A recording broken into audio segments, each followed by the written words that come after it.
zangu, ndugu zangu, mashabiki zangu wameshafika hapa na natamani tupige nao story kwa kile ambacho pengine wanatamani kutuambia.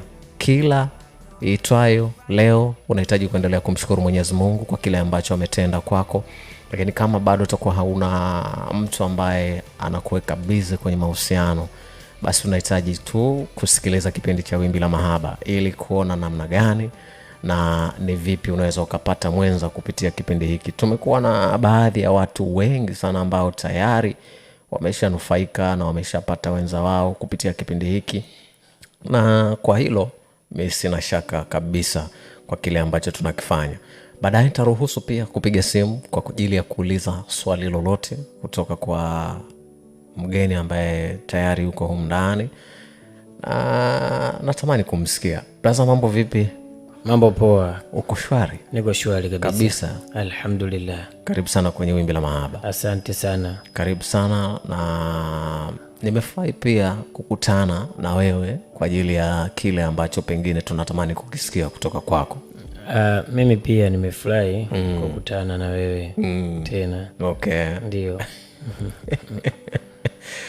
Bana, niko na anaitwa jina nani? Kwa mtu ambaye anakusikiliza anatamani kufahamu jina lako. Kwa mtu ambaye ananisikiliza sasa hivi naitwa Beka Junior. Beka Junior.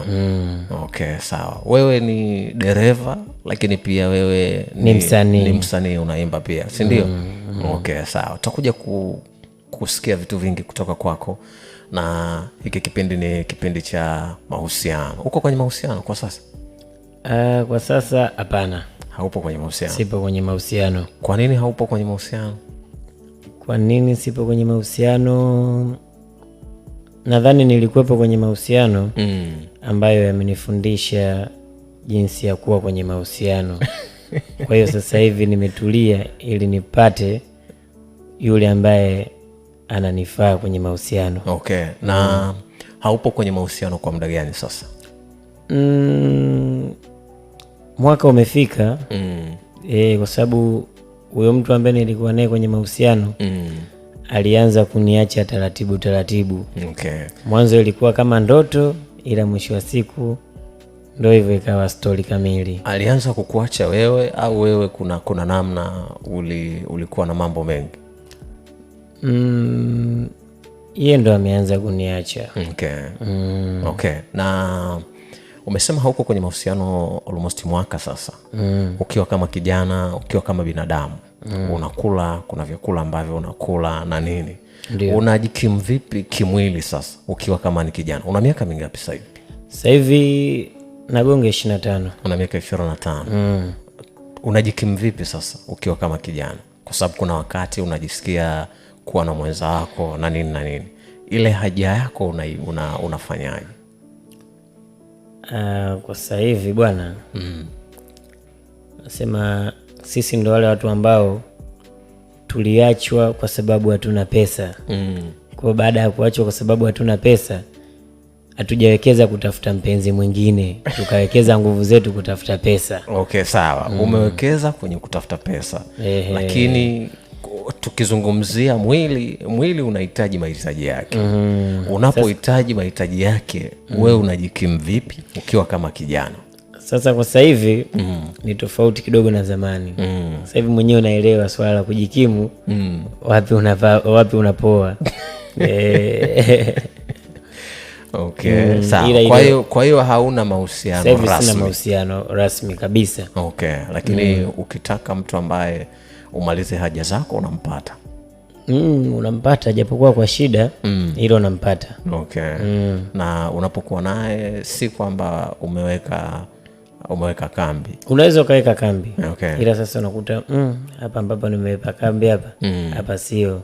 Okay. Kwa sasa hivi uko tayari kupata mtu ambaye pengine atakuwa na uhitaji wa mtu ambaye yuko serious, akiwa anastahili kuwa na mimi? Sawa, hamna shida. Unapozungumza kustahili kuwa na wewe, ni kigezo kipi ambacho unatumia pengine? Nadhani ni mtu ambaye ananielewa kwanza. Kwamba bwana huyu, kwanza ujue, inabidi mtu ajue maisha yako halisi. Akishajua maisha yako halisi ndo inampa fursa ya yeye pia kukupenda. Ujue sasa hivi mahusiano asilimia nyingi mwanaume ujue ndo anapenda, sawa Okay. Alafu mwanamke ndo anatii kwa asilimia nyingi. Sio mwanaume anatamani. No, sasa tunapozungumzia mahusiano mwanaume anaanza kutamani, sawa Ile ukishaingia kwenye mahusiano sasa unakuta umependa. Sasa okay. Wewe yule mwanamke anakuwa anatii kile ambacho wewe unakipeleka kwake. Okay. Bwana mimi nakupenda, ndio atasema nakupenda pia. Bwana nataka nikuoe. Sawa. Okay. Shaona yani ndio sasa hivi ndio ipo hivyo. Okay, sawa.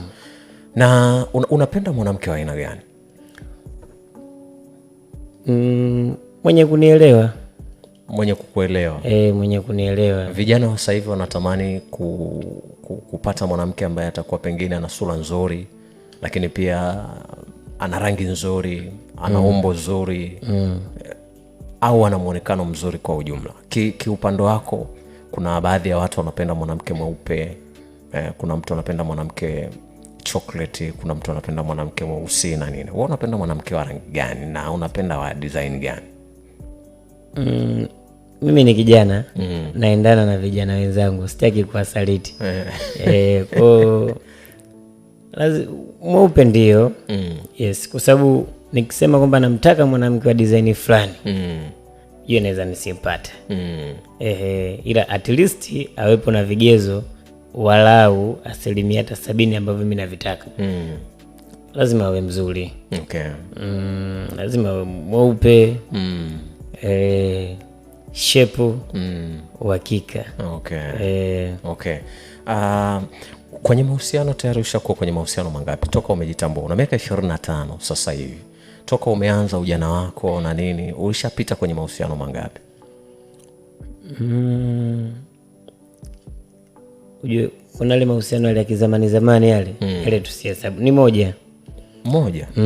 Na ndo ambao limenipiga knockout. Okay, kwa hiyo wewe hujawahi kudate na wanawake wengi? Yaani umeshawahi kudate na mwanamke mmoja? Nishawahi kudate na mwanamke mmoja na ambaye ndo nimempenda. Okay. Afu ndo ambaye ndo kanipiga tukio. Ilikuwaje akakupiga tukio? Bwana yule msichana mmoja hivi mzuri sana, ambaye ana kila kitu ambacho mimi nakihitaji. Wanasemaga vizuri vina gharama. Vina gharama hatari. Yule bwana yule mimi nilimpenda sana. 2000 na ngapi, miaka 3-4 nyuma huko. Alitoka zake mkoa huko, kazama Dar, ndo kanikuta mimi. Nikamkaribisha. Nikamwaga sumu zangu, mtoto kaelewa. Sasa ujue, unajua mimi nikamkaribisha vizuri, akanielewa sana. Au sio? Akaniambia bwana, kama vipi tuishi. Okay. Mimi nikamwambia sasa hivi maisha yangu sio mazuri sana. Ukisema tuishi, natamani nipate hiyo nafasi, lakini kuna baadhi ya vitu mimi sitoweza kuplay kama mwanaume. Nguvu sawa zipo, lakini wapi utapata mahitaji wewe kama mwanamke? Kwa sababu tukitoa kwamba kufanya mapenzi na kula, kuna vitu vingine inabidi vifanyike, inabidi upendeze, inabidi ufanyeje. Kwa kama vipi mtu, tafuta kwanza kazi. Okay. Ufanye na mimi huku nikiendelea kupambania maisha yangu. Hapo tuna date, lakini kila mtu ana mishemisha ambayo anafanyaje, anafanya. Ilikuwa ni ngumu sana kunielewa, ila mwisho wa siku kama mwanaume nikamshawishi, mtoto akanielewa. Na akapata kazi kweli. Na ikae namlipa vizuri tu. Shaona hakunitupa. Hakunitupa. Okay. Kana ni support. Mimi kidogo hali yangu ilikuwa sio nzuri sana. Alinizidi kiukweli. Alinizidi. Akawa ananipa kila kitu. Okay. Bwana nataka vocha, tuma nini, mahitaji hapa na pale, ambao anajua yeye kabisa bwana mpenzi wangu yeye ana. Ila mwisho wa siku umbali ukasababisha mimi na yeye kutengana. Okay. Yeye alikuwa anaishi wapi na ulikuwa unaishi wapi? Yeye alikuwa anaishi Zanzibar, mimi naishi Dar. Mtihani huo.